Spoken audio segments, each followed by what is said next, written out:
नमस्कार दोस्तों, मेरा नाम है आशीष राठौर और एक और जर्नी मैं आपके लिए ले आया हूँ।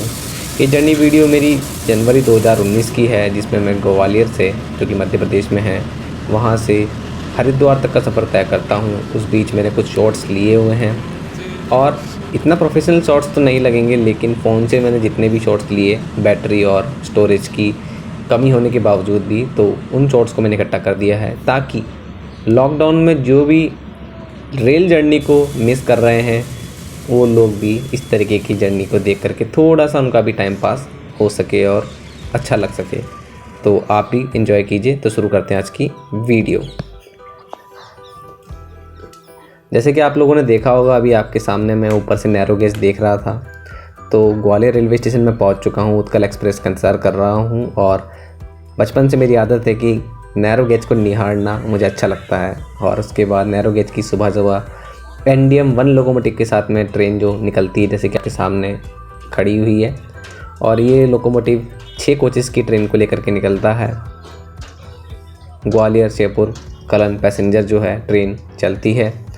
और इस कोई भी व्यक्ति अगर पहली बार इस तरीके के नैरो गेज को देखेगा, उसके मन में क्यूरियोसिटी होएगी। इसका इतिहास जानना अगर आप चाहते हैं तो इसका इतिहास मैंने पूरा बताया हुआ है, और जो वीडियो है वो आपको आई बटन पे और डिस्क्रिप्शन पे मिल जाएगी। पूरा इतिहास मैंने कवर किया है, कैसे ये ट्रेन चलती थी इतिहास में ग्वालियर किले के अंदर, और उसके बाद धीमे धीमे इसका प्रसार हुआ तो एक कैसे शिवपुर तक और बहुत आगे तक जहाँ तक भी पहुँची है रेलवे स्टेशन से होते हुए, वो आपको मालूम पड़ेगा। दोस्तों, ये ट्रेन जो ये ऐसे गाँवों से होकर ये ट्रेन जाती है जिनका शायद आपको गूगल पे भी पता ना मिले, तो उन लोगों के लिए शहर से कनेक्टिविटी के लिए सिर्फ एकमात्र यही ट्रेन उपलब्ध हैं जो कि नैरो गेज पे चल रही हैं। फ़िलहाल इसका ब्रॉड गेज का प्लान जो है तैयार हो चुका है और उस पर काम भी शुरू हो चुका है। तो बहुत जल्द सवाई माधोपुर तक ब्रॉड गेज का जो काम है वो भी कंप्लीट हो जाएगा। तो आप एंजॉय कीजिए। अब दोस्तों, आपके सामने से मालगाड़ी जा रही है। ग्वालियर रेलवे स्टेशन पर यही तो खासियत है, बड़ा अच्छा लगता है। रेल फैनिंग के लिए बहुत अच्छा रेलवे स्टेशन है। यहाँ पर 2 ट्रैक जो बीच में दिए गए हैं, यहाँ पर कुछ ही मिनटों के अंतराल से सुपरफास्ट ट्रेन्स और जो मालगाड़ियाँ हैं वो तेज़ स्पीड से निकलती हुई दिखाई दे सकती हैं आपको। बहुत ही खूबसूरत नज़ारा होता है और बहुत ज़्यादा स्पेस भी है प्लेटफॉर्म नंबर 1 और 2 में।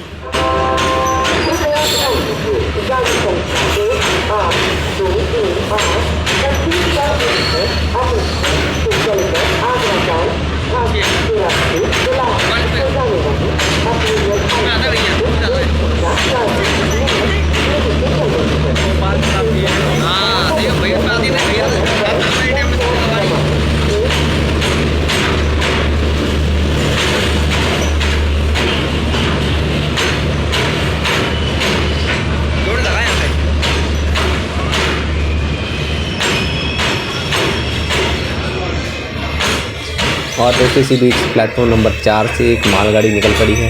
इस मालगाड़ी को यहाँ से निकाला जा रहा है क्योंकि यहाँ पर प्लेटफॉर्म नंबर 4 पर आने वाली है बुंदेलखंड एक्सप्रेस। और अब थोड़ी देर बाद पीछे से पता ही नहीं लगा कब भोपाल शताब्दी का डिपार्चर भी हो गया। ये मैं आपको पूरा नहीं दिखा पाया, लेकिन इतना फ़िलहाल आप देख सकते हैं भोपाल शताब्दी जाते हुए। और एक बहुत ही स्वर्णिम इतिहास है इस ट्रेन का भी, भोपाल शताब्दी का। किसी दिन इसमें भी सफ़र किया जाएगा। देश की सबसे तेज़ शताब्दी एक्सप्रेस।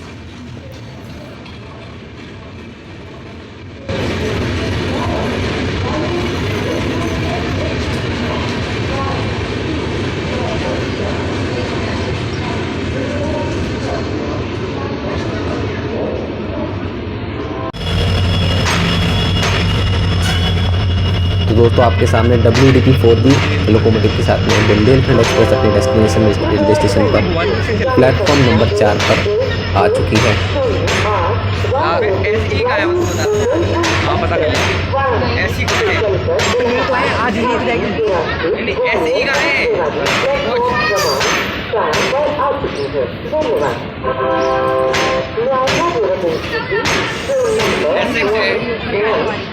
पीछे बहुत ही इम्पोर्टेंट ट्रेन है ये उन लोगों के लिए जो बहुत ही ज़्यादा गांव दराज के इलाके में रहते हैं, क्योंकि ये ट्रेन जिन जिन रेलवे स्टेशन से होकर गुजरती है उन रेलवे स्टेशंस में कुछ ऐसे गांव पड़ते हैं आसपास नज़दीक जो कि मध्य प्रदेश और उत्तर प्रदेश की सीमा पर स्थित हैं, और ये बहुत ही इम्पोर्टेंट ट्रेन है।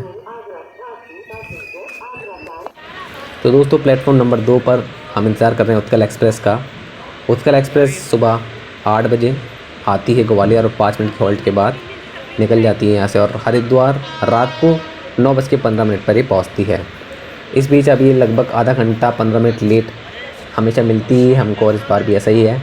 और जैसे कि आपके सामने अब उत्कल एक्सप्रेस का आगमन हो ही गया है, और सामने से आता हुआ लोकोमोटिव आपको दिख रहा होगा। ये उत्कल एक्सप्रेस जो है इसका नंबर है 18477 और तुगलकाबाद का WAP7 इसमें लोकोमोटिव लगता है। अब आपको बता देता हूँ, ग्वालियर रेलवे स्टेशन जो है वहाँ पर 180 ट्रेन हॉल्ट करती हैं। चाइनीज़ वायरस से पहले ऐसा था। 12 ट्रेनें ओरिजिनेट होती हैं यहाँ से और 12 ट्रेन टर्मिनेट होती हैं। और यहाँ पर 5 प्लेटफॉर्म्स हैं, जिसमें से 4 प्लेटफॉर्म तो ब्रॉड गेज के लिए हैं और एक प्लेटफॉर्म आई थिंक वही प्लेटफॉर्म जहाँ से चलती है narrow gauge train. Gwalior junction इसे इसलिए कहा जाता है क्योंकि यहाँ से गुना, झांसी, इटावा और सबलगढ़ के लिए कनेक्टिविटी मिल जाती है। सबलगढ़ के लिए नैरो गेज की कनेक्टिविटी है। Gwalior railway station Jhansi division में आता है, जो कि NCR जोन का हिस्सा है।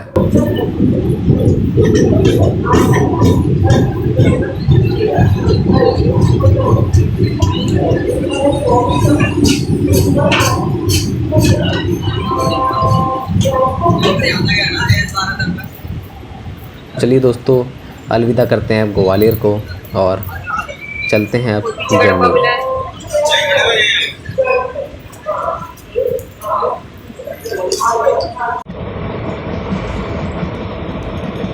दोस्तों, अरेंजमेंट करने में थोड़ा टाइम लग गया और भीड़ भी बहुत थी।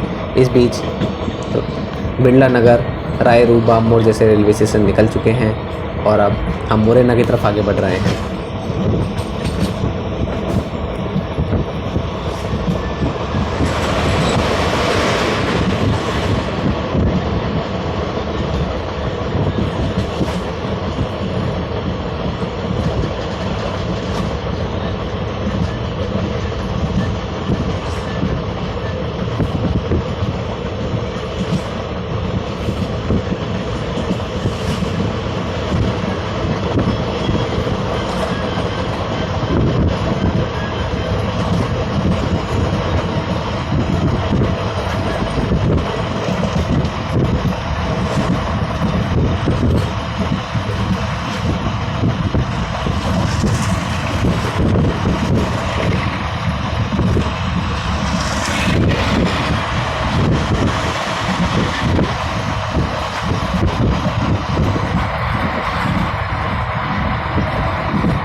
तो दोस्तों, यहाँ पर अब मुरैना रेलवे स्टेशन पर हमारा आगमन हो रहा है और अब हम लोगों को बहुत बेसब्री से इंतज़ार है मुरैना के बाद मुरैना और धौलपुर के बीच में पड़ने वाली चंबल घाटी का।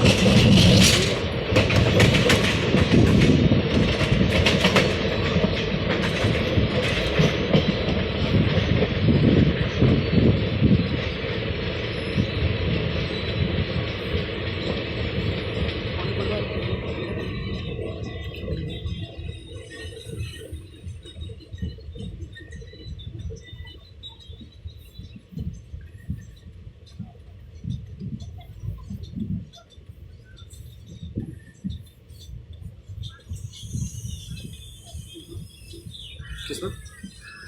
हाँ, तुम्हारे पास भेज दिया मैंने।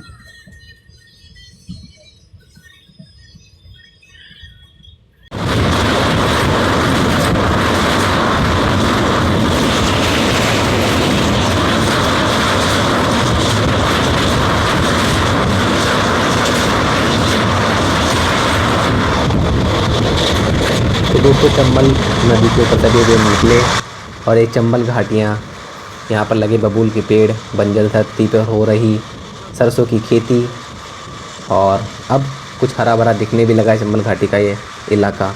तो ये सारा एवोल्यूशन कैसे हुआ, इतिहास चंबल घाटी का जो है, मानो चंबल घाटी से निकलते वक्त ट्रेन में ऐसा लगता है कि ये चंबल घाटी हमें कह रही हो कि हमारे इतिहास को जानने की कोशिश करिए।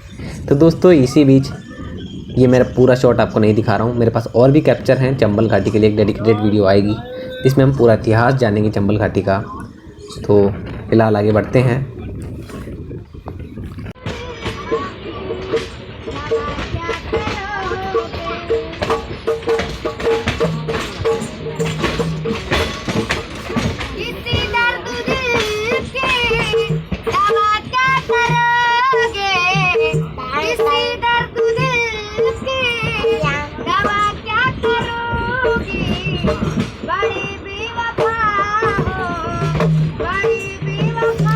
दोस्तों आगरा कैंट में अब हमारा आगमन हो रहा है और पीछे से जो बैकग्राउंड म्यूज़िक आ रहा है वो तो आप लोगों ने कल भी सुना होगा, मैंने वीडियो अपलोड करी थी।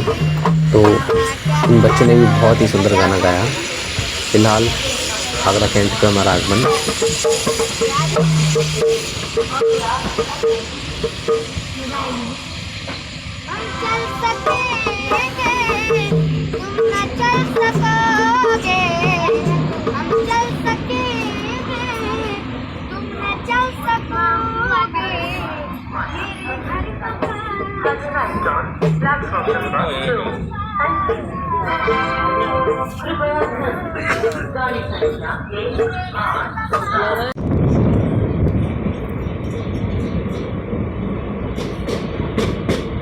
राजा की मंडी रेलवे स्टेशन पर हमारा आगमन हो रहा है दोस्तों।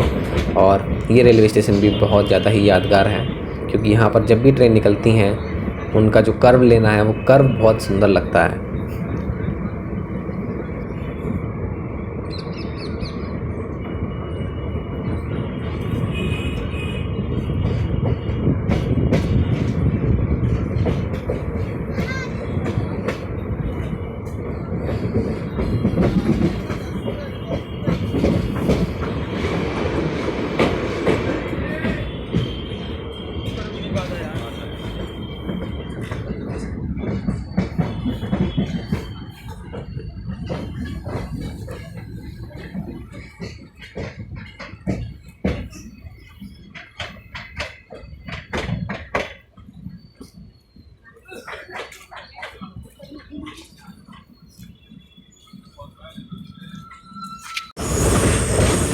तो दोस्तों इस बीच धौलपुर को तो मैं कवर नहीं कर पाया और अब मथुरा जंक्शन में हमारा एंट्रेंस हो रहा है।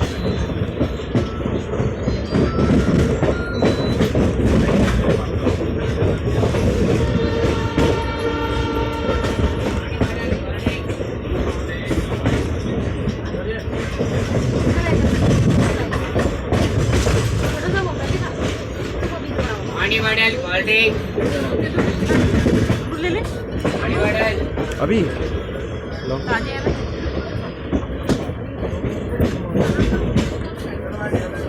ज़्यादा कर रहा होगा ज़्यादा।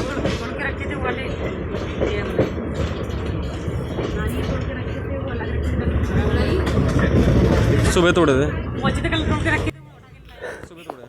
मथुरा के बाद कोसी और फरीदाबाद तक ये ट्रेन नॉन स्टॉप कुछ इस तरीके की गति में चलती रहती है दोस्तों। तो इसको मैंने कट नहीं किया है, जितना ज़्यादा मैं रियल रख सकता हूँ जर्नी को रियल रखा है। आप लोग स्किप करके देख सकते हैं फ़िलहाल।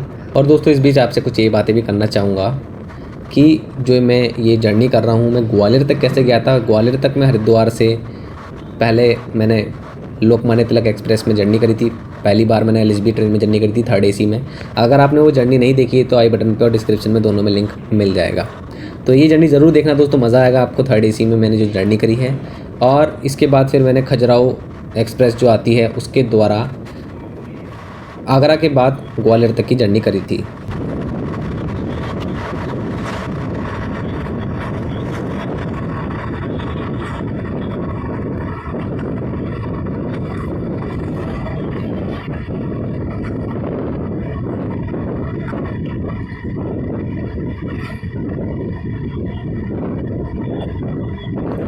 सर्दियों का टाइम है दोस्तों और इस बीच 3rd लाइन का जो काम है वो तेज़ी से चल रहा है क्योंकि यहाँ पे इतनी सुपरफास्ट ट्रेनें निकलती हैं। अब उनकी स्पीड जो है आगरा के बाद थोड़ी घट जाती है, जैसे कि गतिमान एक्सप्रेस और भोपाल शताब्दी।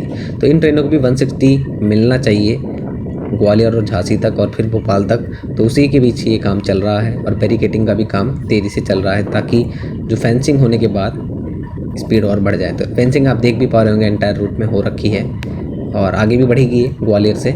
तो देखते हैं कितना जल्दी स्पीड बढ़ा पाते हैं।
हाँ कब क्या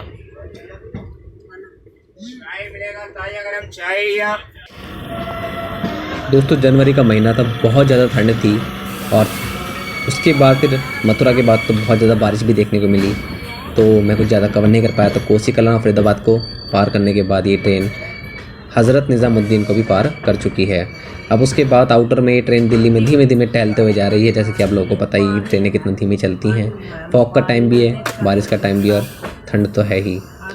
तो यहाँ पर आप निकलते हुए हम दिल्ली के अंदर और उसके बाद अब गाज़ियाबाद की तरफ अग्रसर होंगे। पहले तो पानी देख कर पानी के फिर जब बैठती हाथ तो कहाँ पानी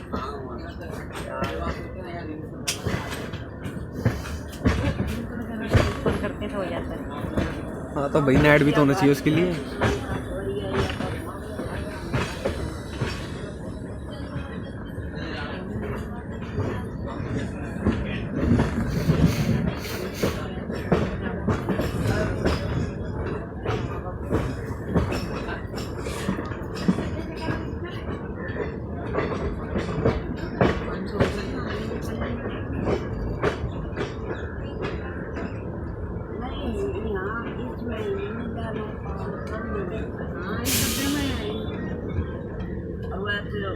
बरस के लगते से हुए यूँ खाली गिरते संकर पंकर न बांध पानी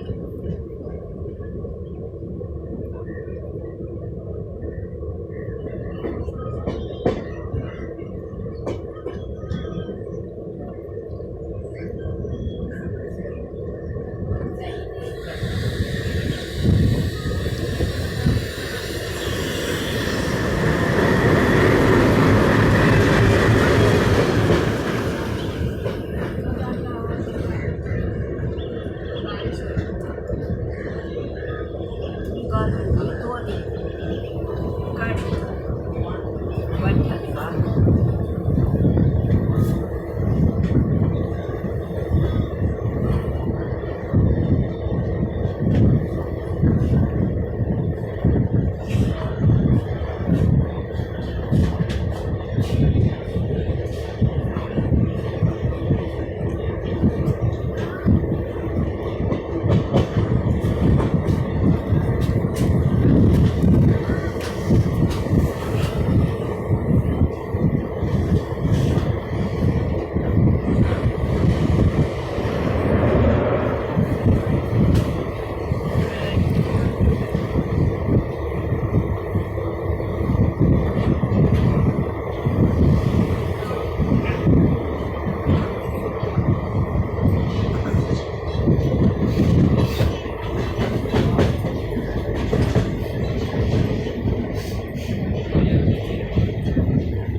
तो दोस्तों आप देख सकते हैं एक मालगाड़ी के साथ एक पैरेलल एक्शन, और यहाँ पर हम गाज़ियाबाद जो है वहाँ से बहुत ज़्यादा नज़दीक आ चुके हैं। अब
अब गाज़ियाबाद का भी मैं नहीं ले पाया हूँ कैप्चर, क्योंकि इसके बाद तेज़ बारिश होने लगी थी और खिड़कियाँ बंद करना ज़रूरी हो गया था। और अब गाज़ियाबाद के बाद अब हम पहुँच चुके हैं मेरठ सिटी जंक्शन। रात का वक्त लगभग हो चुका है।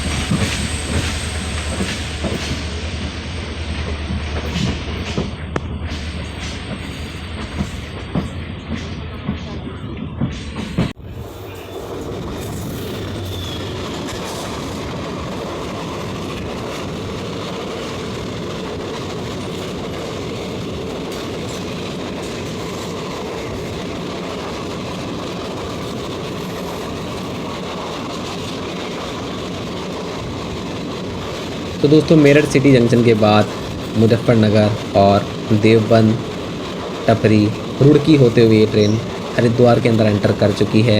इन सभी रेलवे स्टेशन को मैं कैप्चर नहीं कर पाया, सर्दी का वक्त था, बिल्कुल अंधेरा हो चुका था जल्दी ही।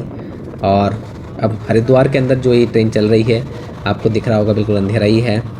और अब हरिद्वार ये पहुँचने ही वाली है और अभी भी ये लगभग 45 मिनट लेट है और 10 बजने का टाइम हो गया है और हम हरिद्वार में एंटर करने वाले हैं।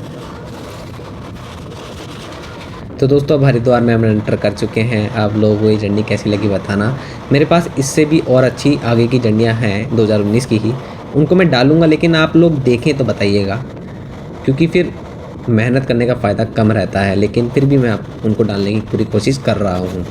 तो मिलते हैं किसी और वीडियो में। अगर आपको वो फीलिंग आ गई जो एक रेल फैन को आती है, या फिर एक आम आदमी भी ट्रेन में अगर सफ़र करता है, अभी तो हम सब घर में ही बैठे हैं, स्पेशल ट्रेन में बहुत कम ही लोग जा रहे हैं, अगर वो फीलिंग आपको आई है तो लाइक करना, शेयर करना और कमेंट करना मत भूलिएगा, और सब्सक्राइब करके ही जाना। वंदे मातरम, भारत माता की जय।